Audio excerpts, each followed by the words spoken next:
Projectile motion part 2 बेटे। कल हमने हॉरिजॉन्टल डिस्टेंस और वर्टिकल डिस्टेंस फाइंड करना सीखा।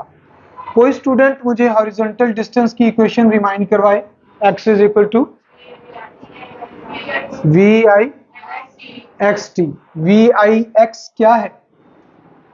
उसकी हॉरिजॉन्टल इनिशियल वेलोसिटी। कौन सा प्रोजेक्टाइल था? हॉरिजॉन्टल प्रोजेक्टाइल था जो कल हमने स्टडी किया था। ये इक्वेशन नंबर 1 थी। फिर हमने वर्टिकल डिस्टेंस, जिसे हम हाइट भी कहते हैं, 1/2 GT स्क्वायर फाइंड किया। ओके, ये तो हो गए कल के लेक्चर की रेपिटेशन। अभी हम सीखने जा रहे हैं वेलोसिटी के कंपोनेंट्स, हॉरिजॉन्टल वेलोसिटी का कंपोनेंट और वर्टिकल वेलोसिटी का कंपोनेंट। उसके लिए हम मुकम्मल ऑब्लिक प्रोजेक्टाइल स्टडी करेंगे। क्या आप जानते हैं कि ऑब्लिक प्रोजेक्टाइल की डायग्राम मैंने कल कैसे बनाई थी? बिल्कुल जैसे क्रिकेट का 6 होता है, या गोलकीपर जो फुटबॉल को लंबी सी हिट लगाता है, वो वाली प्रोजेक्टाइल मोशन। ये बेटा इसकी इनिशियल वेलोसिटी है, जो कि अलोंग एक्स एक्सिस भी है और अलोंग वाई एक्सिस भी है। दोनों इसमें डायमेंशंस मौजूद। अब यहां पे लेट्स से इसका इनिशियल एंगल जो है, एंगल ऑफ लॉन्च भी इसे कहते हैं आप। क्या आपके इल्म में है कि प्रोजेक्टाइल मोशन के ये 3 पॉइंट्स बड़े इंपॉर्टेंट होते हैं? इस पॉइंट को स्टार्टिंग पॉइंट भी कहते हैं, लॉन्चिंग पॉइंट भी कहते हैं, पॉइंट ऑफ प्रोजेक्शन भी कहते हैं, टेक ऑफ पॉइंट भी कहते हैं, टेक ऑफ।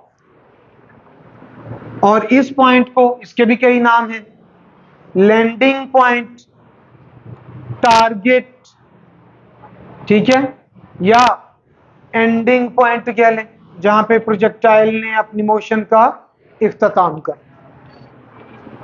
अब हमें किसी भी पॉइंट पे इसकी final velocity let's say find करनी है।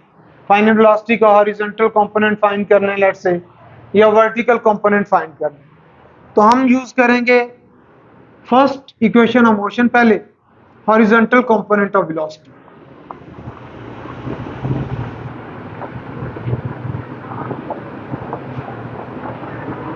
तो लेट्स से हॉरिजॉन्टल वेलोसिटी को मैं Vx या Vfx से शो कर देता हूं। अब फर्स्ट इक्वेशन ऑफ मोशन सबको आती है, Vf is equal to Vi plus AT।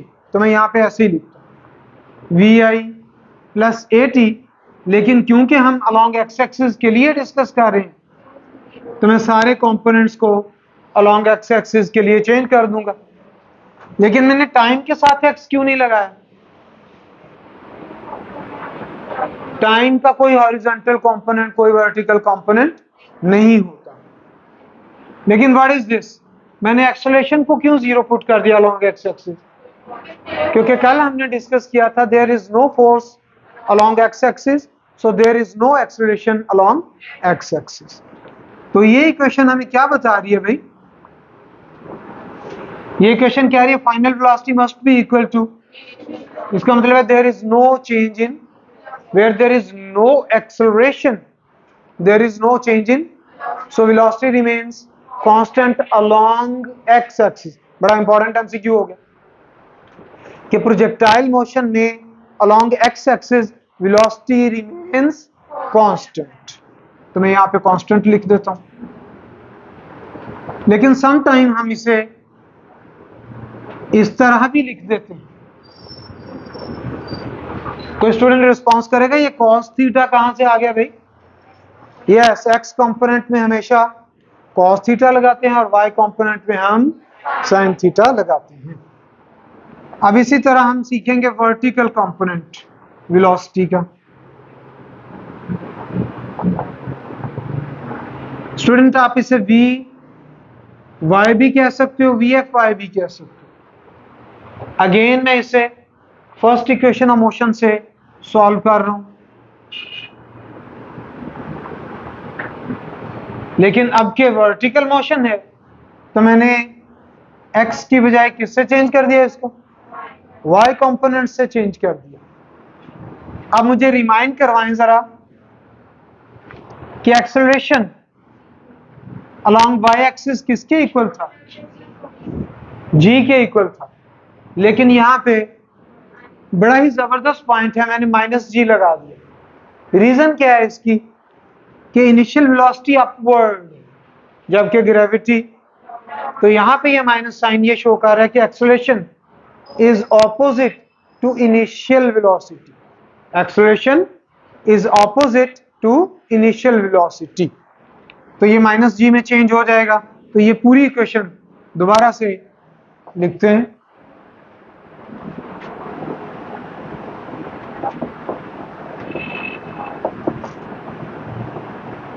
मैंने एक ही स्टेप में दो चेंजेस किए। एक तो मैंने ए वाई को माइनस जी से रिप्लेस कर दिया, दूसरा ये साइन थीटा कहां से आ गया भाई?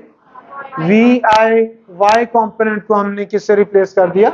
साइन थीटा से। तो इसे आप आज के लिए इक्वेशन नंबर 1 कह लें, इसे आज के लिए इक्वेशन नंबर 2 कह। बेटा जब हमारे पास किसी भी वेक्टर का हॉरिजॉन्टल कंपोनेंट भी मौजूद हो, वर्टिकल कंपोनेंट भी मौजूद हो, तो आप उसकी नेट या रिजल्टेंट वेलोसिटी निकाल सकते हो।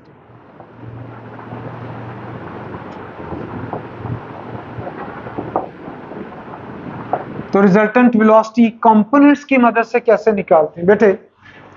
एक्स कंपोनेंट का मतलब आप समझ सकते हैं अलोंग एक्स एक्सिस या बेस किसी राइट एंगल ट्रायंगल की। वाई कंपोनेंट को समझ सकते हैं अलोंग वर्टिकल या परपेंडिकुलर किसी भी राइट एंगल ट्रायंगल। आप जानते हैं रेक्टेंगुलर कंपोनेंट्स में एक्स कंपोनेंट, वाई कंपोनेंट और रिजल्टेंट तीनों मिलके एक राइट एंगल ट्रायंगल बनाते हैं। तो यहां पे X component as a base, Y component as perpendicular, तो रिजल्टेंट एज हाइपोटेनस एक्ट करेगा। तो पाइथागोरस थ्योरम लगेगा इसके ऊपर। तो सभी बच्चों को पाइथागोरस थ्योरम आता है। Base square plus perpendicular square, और यहां पे हाइपोटेनस का स्क्वायर होना था, लेकिन हम अपने इख्तिसार के लिए इसको किस में चेंज कर देते? अंडर रूट में या स्क्वायर रूट में चेंज कर देते। आप अगले स्टेप में वी एफ एक्स की वैल्यू पुट कर सकते हैं, वी एफ वाई की वैल्यू पुट कर सकते हैं, एमसीक्यूज बन सकता है ये। तो मैं वी एफ एक्स को वी आई कॉस थीटा से रिप्लेस कर देता हूं, यकीनन स्क्वायर इनके ऊपर भी लगेगा। और इसी तरह वी एफ वाई को इस पूरी इक्वेशन से रिप्लेस कर देता हूं। मुख्तसर करने के लिए मैं स्क्वायर ओपन नहीं करूंगा। अभी आप याद करो रेक्टेंगुलर कंपोनेंट्स के टॉपिक में रिजल्टेंट वेक्टर की वैल्यू फाइंड करने के बाद आप उसके एंगल भी फाइंड करते हैं tan इनवर्स वाले फॉर्मूले से। तो ज्यादातर बच्चों को डायरेक्शन या एंगल का वो फॉर्मूला याद होगा, उसमें tan इनवर्स लगा के ऊपर हम y कंपोनेंट लिखते हैं और नीचे x कंपोनेंट, क्योंकि y कंपोनेंट परपेंडिकुलर है और x कंपोनेंट बेस है। और tan का फार्मूला क्या है? Perpendicular over base. tan का क्या फार्मूला है? Perpendicular over base. तो परपेंडिकुलर ऊपर, ये मैंने बार बार इसलिए दोहराया कि बच्चे यहाँ पे गलती कर देते हैं, क्योंकि हमारा माइंड एक्स वाई पे सेट है कि एक्स पहले और वाई बाद में। तो यहाँ पे परपेंडिकुलर वाई कंपोनेंट वो ऊपर लिखने हैं। तो आप इसमें वैल्यूज भी प्लेस कर सकते हैं, मैं नहीं कर रहा हूं। इस तरह हमारा ये पहला लॉन्ग क्वेश्चन प्रोजेक्टाइल मोशन का मुकम्मल हो जाता है। पता चला कि प्रोजेक्टाइल मोशन के दो लॉन्ग क्वेश्चन है, उनमें से ये पहला लॉन्ग क्वेश्चन है जिसमें horizontal distance, vertical distance, horizontal velocity, vertical velocity, resultant velocity और उसकी डायरेक्शन। ये पार्ट्स अलग अलग भी आ सकते हैं। कल हम इंशाल्लाह हाइट, टाइम और रेंज ऑफ प्रोजेक्टाइल सीखें।